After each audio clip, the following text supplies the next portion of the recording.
Lagu tadi menyebutkan dan mengatakan bahwa ya tetap setia. Tetapi ketika kita melihat kenyataan hidup, ketika kita menjumpai peristiwa, ketika kita bersinggungan dengan orang-orang di sekeliling kita, dan kemudian kita menempatkan diri sebagai korban bahwa Tuhan tidak adil atas hidupku, Tuhan tidak baik, Tuhan meninggalkan aku. Dan kita terus menerus merasa bahwa aku korban atas kehidupan yang tidak sesuai dengan kehendakku. Itu yang perlu kita ubah. Penghayatan, pandangan, itu yang perlu kita ubah. Karena selama kita menjadikan diri kita atas korban, atas kehidupan ini, kehidupan yang tidak sesuai dengan apa yang kita harapkan, selamanya kita akan begitu. Dan kita tidak bisa menghayati bahwa Kristus memiliki maksud dan tujuan tertentu untuk membentuk kita melalui setiap peristiwa, melalui setiap orang-orang yang ada di sekeliling kita. Sekalipun mungkin melalui peristiwa yang tidak enak, melalui peristiwa yang tidak nyaman, melalui orang-orang yang nganyelke, jengkelke hati. Itu cara Tuhan untuk mendidik kita. Itu cara Tuhan untuk memproses kita untuk menjadi apa yang Tuhan inginkan, yang sudah Tuhan kehendaki. Nah, ketika kita tadi semua sudah setuju bahwa Kristus adalah teladan hidup kita, pertanyaannya, apa yang kita teladani, Bapak Ibu? Apa yang kita teladani? Karakter Kristus yang seperti apa yang ingin kita taruh, ingin kita aplikasikan di dalam kehidupan kita sebagai orang Kristen? Mari sekarang kita membuka 1 Petrus 2 ayat 22 sampai 23. Kita baca. 1 Petrus 2 ayat 22 sampai 23. Kita baca bersama. Ia tidak berbuat dosa dan tipu tidak ada dalam mulutnya. Ketika ia dicaci maki, ia tidak membalas dengan mencaci maki. Ketika ia menderita, ia tidak mengancam, tetapi ia menyerahkannya kepada Dia yang menghakimi dengan adil. Satu ayat ini menjadi perwakilan yang menggambarkan siapa Kristus dan bagaimana karakter Kristus. Ketika Dia dicaci maki, ia tidak membalas dengan mencaci maki. Ketika ia menderita, ia tidak mengancam, tetapi menyerahkan segala apa yang terjadi kepada Dia yang telah mengutusnya. Artinya ketika kita mengenal demikian yang menjadi karakter Kristus, sosok yang penuh belas kasih, sosok yang berusaha menjadi seperti yang diinginkan oleh Allah yang mengutusnya hadir di tengah dunia, juga sosok yang tidak berbuat dosa. Siapkah kita mendidik diri kita untuk menjadi serupa dan segambar dengan Kristus? Hal ini menjadi suatu hal yang tidak mudah untuk dilakukan manusia.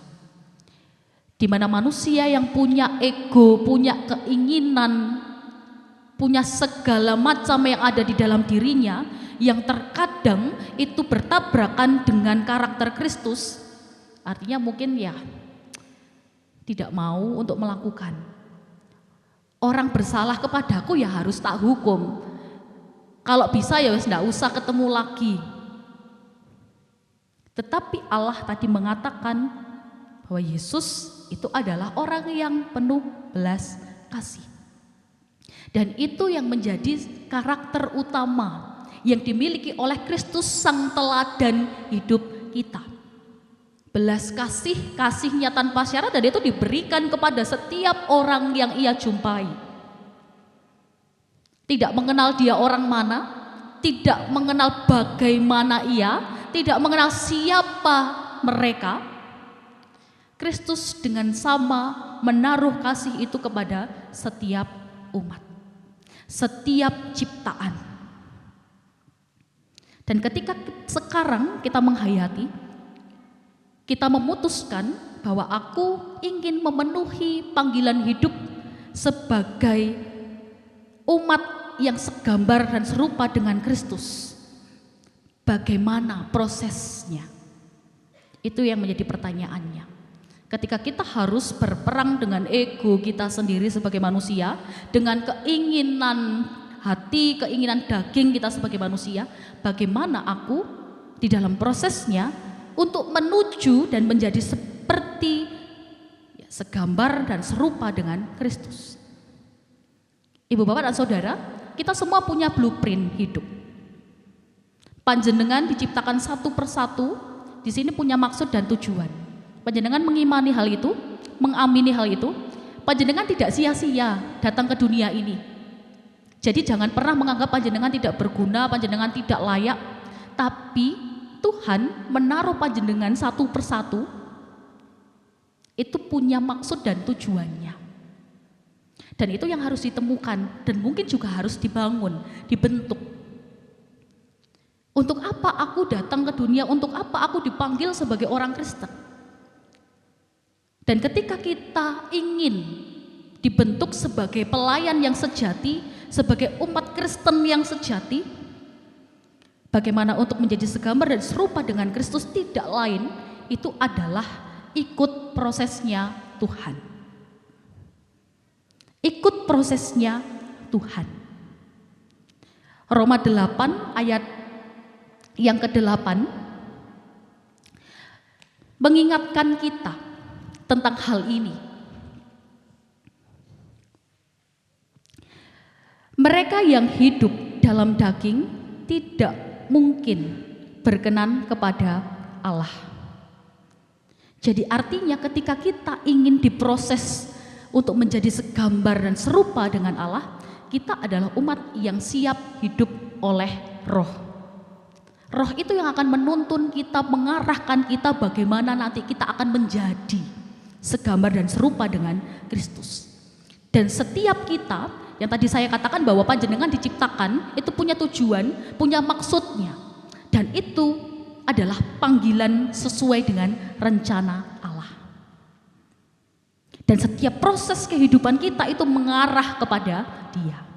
Ketika kita mau mengalir bersamanya, ketika kita mau ikut prosesnya Tuhan dengan keberserahan, ya mungkin di dalam prosesnya kita mungkin menentang, kita tidak mengakui, kita ingin mencari jalan sendiri karena mungkin ikut prosesnya Tuhan untuk manut-manut wae itu kan bukan menjadi suatu hal yang mudah. Karena sekali lagi kita manusia yang dipenuhi dengan ego, dipenuhi dengan keinginan daging. Dan itu yang terkadang membuat kita jatuh pada kelalaian, pada kesalahan, dan kita hidup di dalam dosa. Tetapi ketika kita mau memutuskan, aku ingin menjadi pelayan yang sejati, artinya kita siap dan mau dibentuk oleh Tuhan. Itu tadi, ikut prosesnya Tuhan. Kemanapun Tuhan pergi, aku ikut. Kemanapun Tuhan mengalir, aku ikut mengalir. Dan alasan mendasar kenapa kita perlu meneladaninya, kenapa kita mau membentuk kehidupan yang segambar dan serupa dengan Allah, supaya kita sendiri berupaya mendidik diri tidak menjadi penyumbang kekacauan dunia. Karena kita tahu bersama, dunia kacau itu karena banyak orang yang kemudian jatuh kepada kelalaian, kepada dosa, kepada kesalahan yang membuat mereka lupa bahwa mereka adalah milik Kristus. Kekacauan dunia terjadi karena manusia tidak eling, tidak sadar bahwa mereka diciptakan segambar dan serupa dengan Kristus. Dan kitalah yang dipanggil untuk menjadi rekan sekerjanya. Untuk apa? Ya untuk mewujudkan kasih damai di tengah dunia ini.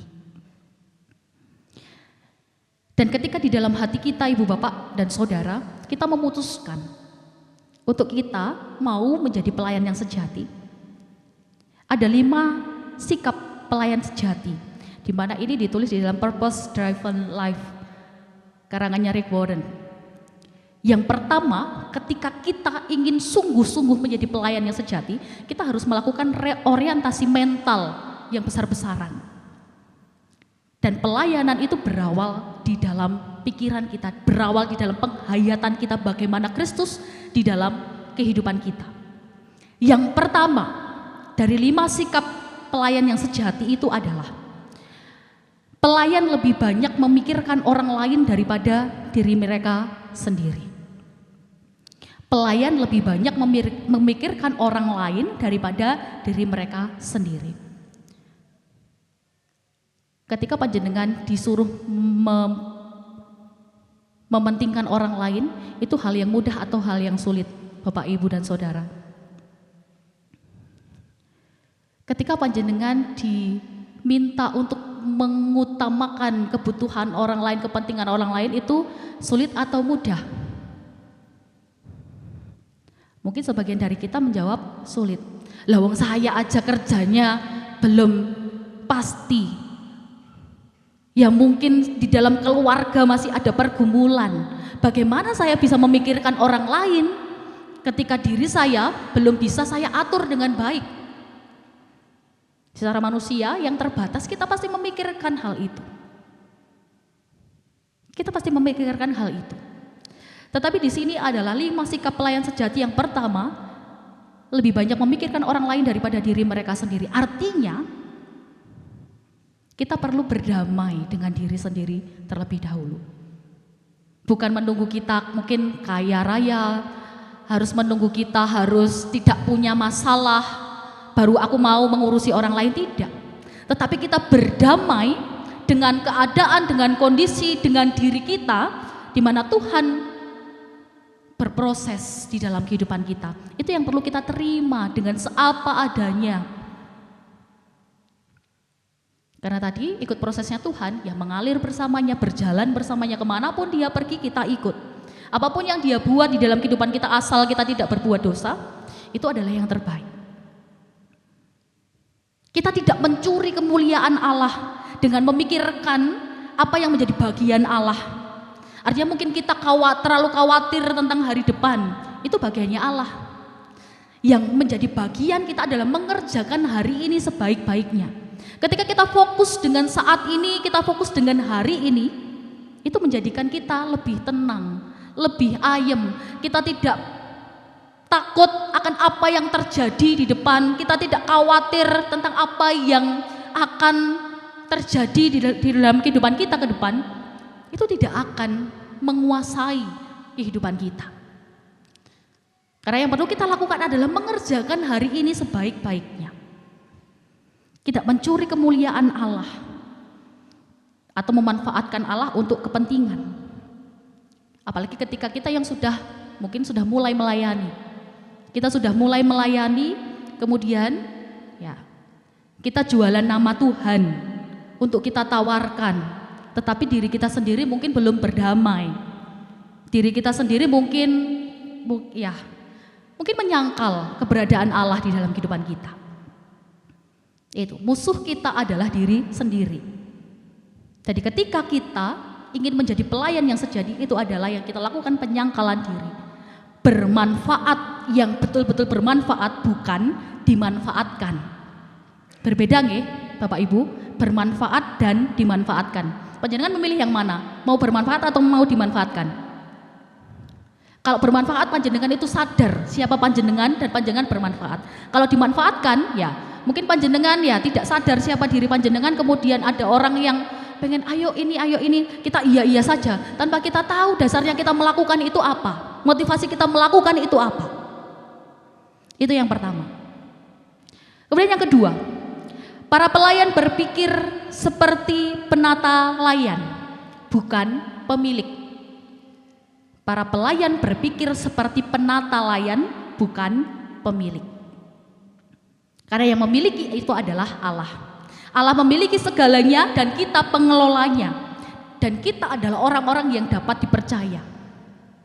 Tunjukkan hal itu kepada Allah, bukan ditunjukkan kepada orang lain bahwa aku lebih baik di dalam pelayanan. Kalau tidak ada aku, pasti tidak akan jalan. Tidak.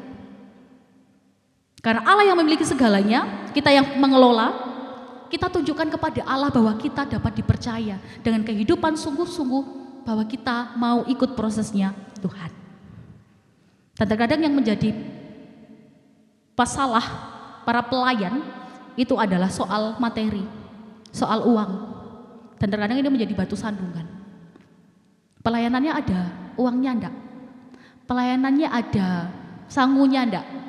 Kalau enggak ada ya mungkin ya setelah kapan-kapan ngenteni diprogramkan ada sangunya gitu. Karena ya lebih baik aku kerja, kalau enggak kerja aku enggak makan. Berarti kita belum menghayati bahwa Allah itu memiliki segalanya. Dan ketika kita dipanggil sebagai pelayan, ya mungkin sekalipun materi itu kecil yang diberikan untuk kita, Allah ya mungkin untuk uang bensin begitu. Tetapi kita bisa bernafas, kita bisa bangun, kita memiliki kekuatan. Nah, itu nggak dihitung. Itu juga berkat Tuhan. Yang mungkin ketika dibeli, ya mungkin butuh uang berapa itu untuk membeli oksigen, untuk membeli kesehatan. Artinya ketika kita mau menjadi pelayan yang sejati, kita menghayati bahwa Allah itu memiliki segalanya. Dan Allah ketika memanggil kita, Dia mencukupkan, Dia memberikan jalan yang terbaik untuk kita lalui. Ya sekalipun ada tantangan, ada hambatan, tetapi kita mampu dan kita bisa melaluinya bersama dengan Dia. Percaya Allah memiliki segalanya, ya kerjakan saja bagianmu. Allah pasti akan memberikan apa yang kamu perlukan, apa yang kamu butuhkan. Dan itu adalah keyakinan yang perlu kita tanamkan di dalam diri. Tidak lagi hitung-hitungan materinya berapa. Tetapi ketika kita percaya Allah memiliki segalanya, sekali lagi kita kerjakan bagian kita sebaik-baiknya, karena Allah akan mencukupkan apa yang kamu perlukan. Karena kita perlu hanya menata, bukan mengatur segalanya, memiliki dan merasa memiliki. Kemudian yang ketiga, para pelayan berpikir tentang pekerjaan mereka, bukan apa yang dikerjakan orang lain. Jadi kita fokus dengan apa yang kita kerjakan, bukan yang dikerjakan oleh orang lain. Oh pelayananmu nggak baik, wes besok nggak usah pelayanan lagi. Nyanyinya rada fales, wes nggak usah nyanyi lagi lah. Tetapi mungkin kita tidak mengerjakan diri kita sebaik-baiknya untuk melatih, mendidik diri sebagai pelayan yang sejati itu. Karena urip iki katanya orang Jawa itu sawang sinawang. Tidak perlu membandingkan, tidak perlu mengkritik, tidak perlu bersaing dari pelayan yang lain, dari pekerja yang lain. Mungkin kita memiliki iri hati, dia pelayanan kok hidupnya enak, aku tak coba pelayanan, oh ternyata jadi pelayan gak enak, wes gak cido wes. Karena kita tidak diawali dengan penghayatan dulu, karena kita hanya melihat. Mungkin rumput tetangga lebih hijau daripada rumput di rumahku. Itu yang menjadi pergumulan setiap gereja barangkali. Tidak tahu kalau di sini bagaimana Pak Abdiel. Apakah ada orang yang kemudian pindah gereja karena menganggap bahwa gerejanya tidak subur begitu. Terus kemudian pindah ke gereja lain. Ternyata dia diam saja, tidak mengerjakan rumput supaya jadi hijau. Dia pindah lagi cari tempat yang hijau. Ternyata sama saja. Karena di setiap gereja ya namanya pergumulan, persoalan, konflik itu pasti ada dimanapun. Dan kita dipanggil untuk setia. Bukan mengurusi apa yang dikerjakan orang lain, tetapi kita berpikir tentang pekerjaan kita yang kita kerjakan. Kita fokus dengan hal itu, kita fokus dengan bagian kita. Kita dikerjakan saja bagianmu. Allah akan memberikan apa yang kamu perlukan. Karena kita adalah ruang gawenya Allah, rekan sekerjanya Allah. Saya, Anda, Allah itu satu tim.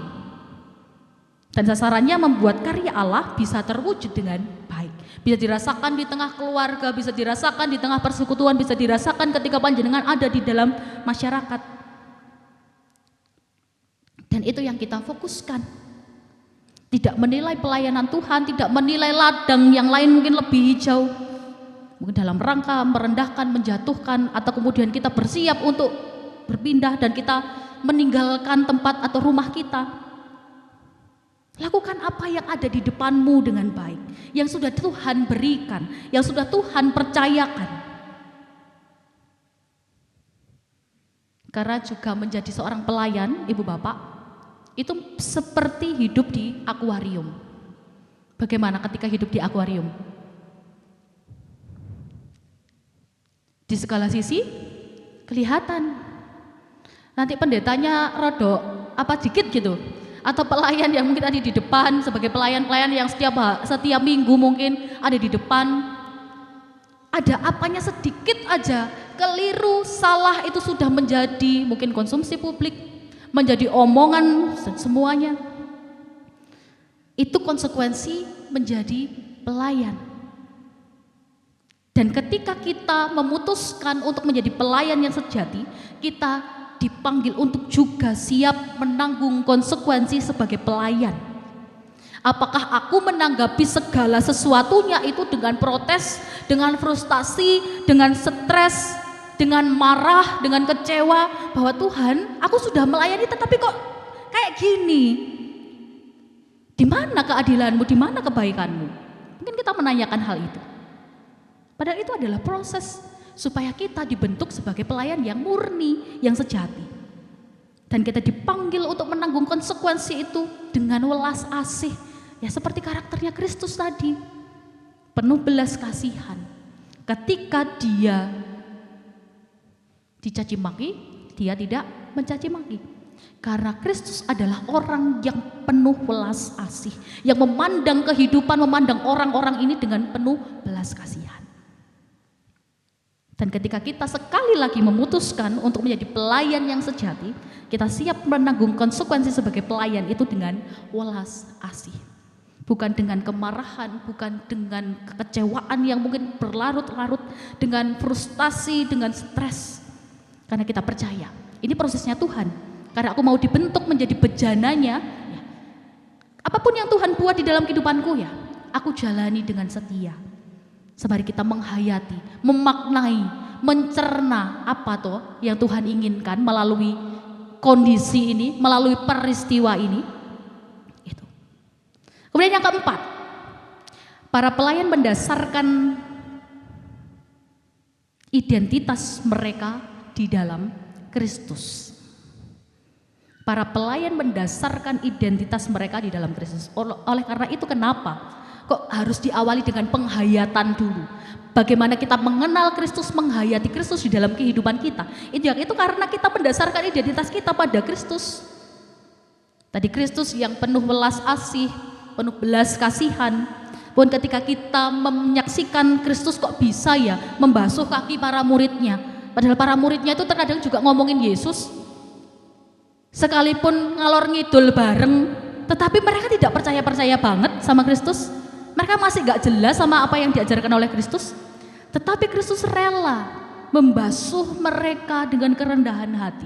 Dan itu teladan yang sangat tidak mudah untuk dilakukan oleh manusia yang penuh keterbatasan. Kerendahan hati. Kita mendasarkan identitas kita di dalam Kristus. Yang pertama tadi welas asih, kemudian kerendahan hati. Kemudian kita percaya diri. Artinya kita percaya karena Allah sudah melayakkan kita, karena Allah sudah memanggil kita, mengutus kita. Sekalipun kita adalah manusia yang tidak sempurna, sekalipun kita adalah manusia yang penuh dengan keterbatasan, ya kita mengakui kelemahan itu. Kita tidak munafik, kita manusia yang memang terbatas. Tetapi kita percaya bahwa aku sudah ditebus, aku sudah dilayakkan. Pada apapun yang Tuhan buat dan Tuhan percayakan bagiku, aku kerjakan dengan baik. Dan aku percaya diri untuk melakukan setiap pelayanan yang Tuhan percayakan ini. Kita tidak munafik bahwa kita adalah manusia yang sempurna, karena itu aku bisa pelayanan. Tidak. Kita tetap dalam ketidaksempurnaan, kita tetap di dalam kelemahan itu, kita tetap dalam kekurangan itu, tetapi Tuhan memberikan kita daya, keberdayaan untuk menjadi para pelayan-pelayannya, menjadi rekan sekerjanya yang diundang menjadi timnya Allah. Untuk itu, ketika itu yang menjadi dasar, kita sudah tidak lagi menuntut validasi dari orang lain. Aku tadi sudah nyanyi bagus, aku tadi mungkin sudah khotbah bagus, kok gak ditepuk tangani yo, kok gak dipuji ya.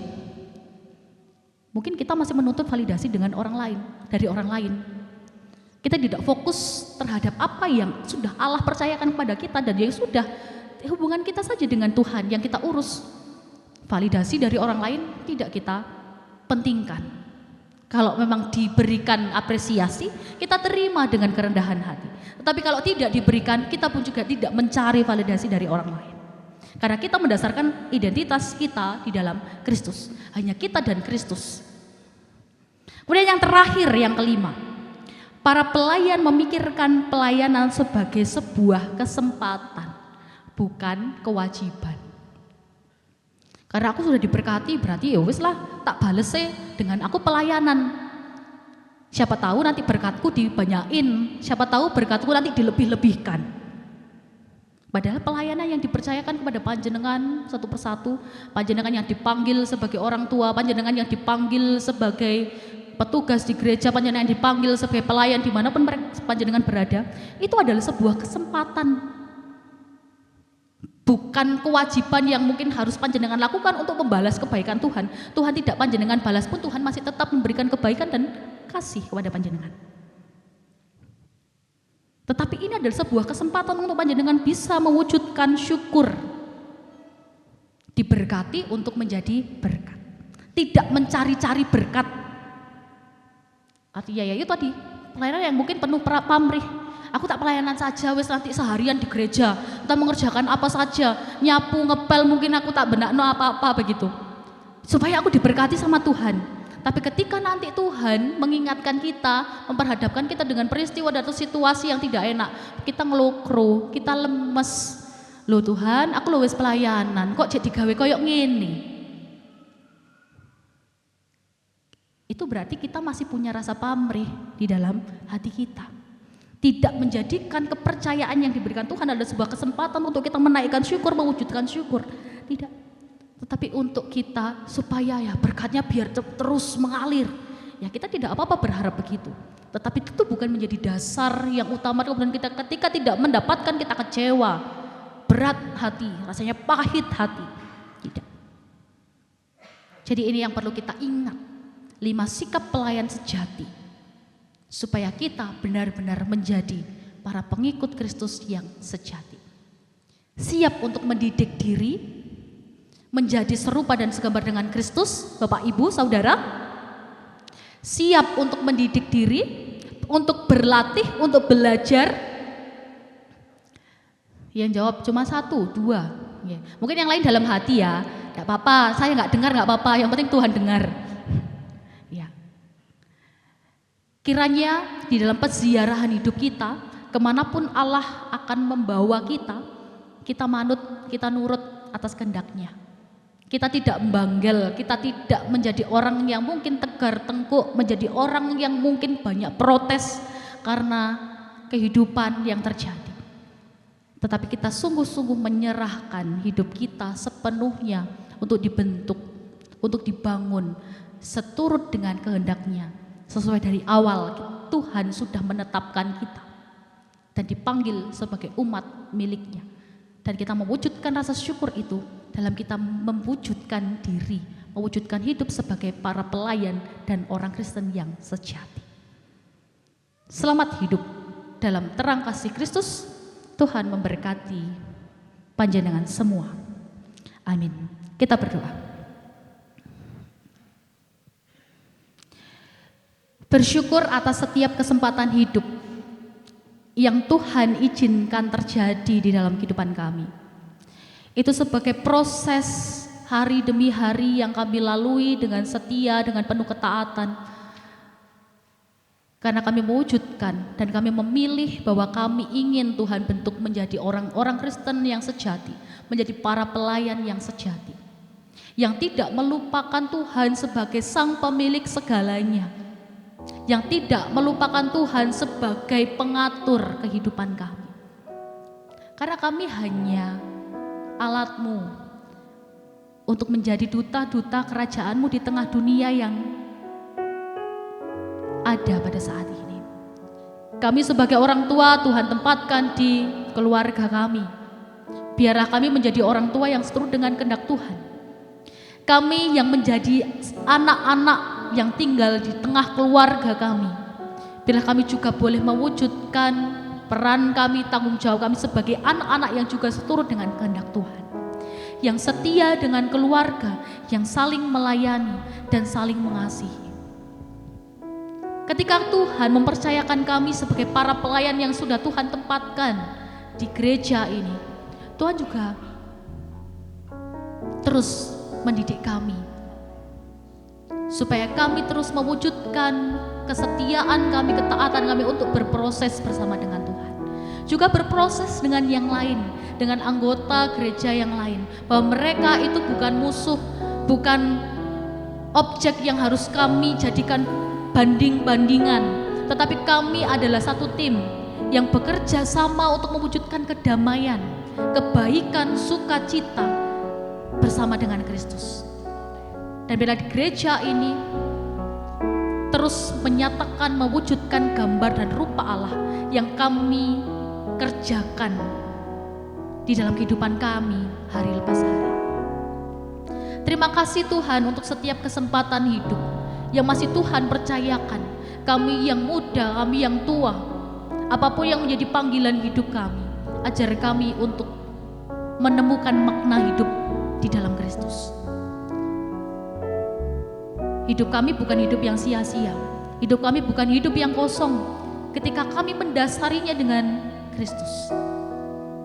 Cinta kasih Kristus kiranya yang terus mengalir di dalam kehidupan kami, yang memampukan kami juga mengasihi yang lain. Sekalipun kami berhadapan dengan orang-orang yang tidak sempurna, kami berhadapan bersinggungan dengan kelemahan orang lain, biarlah kami terus menanggapi itu semua dengan welas asih, dengan kasih yang sudah Tuhan teladankan bagi kami. Dengan penuh kerendahan kami tidak malu ketika kami bersalah. Kami mengakui kesalahan itu, kami mengakui kelemahan kami. Semua itu ya Tuhan, ingin kami lakukan. Dan biarlah Engkau, Sang sumber kehidupan kami, memampukan kami hari demi hari untuk setia mendidik diri kami menjadi serupa dan segambar dengan Kristus. Itu yang menjadi panggilan yang akan kami tuju bersama-sama. Sampai tiba saatnya kami berhenti. Sampai tiba saatnya kami tidak punya waktu dan kami berpulang. Inilah kami ya Tuhan. Inilah kami. Inilah kami umat-Mu yang saat ini, hari ini bersepakat untuk mendidik diri menjadi para pelayan dan orang Kristen yang sejati. Bila cinta kasih Kristus, penyertaan, pertolongan sejati yang berasal dari Allah Bapa, Tuhan Yesus Kristus dan Roh Kudus memberkati dan memampukan setiap kami di dalam menjalani kehidupan keseharian.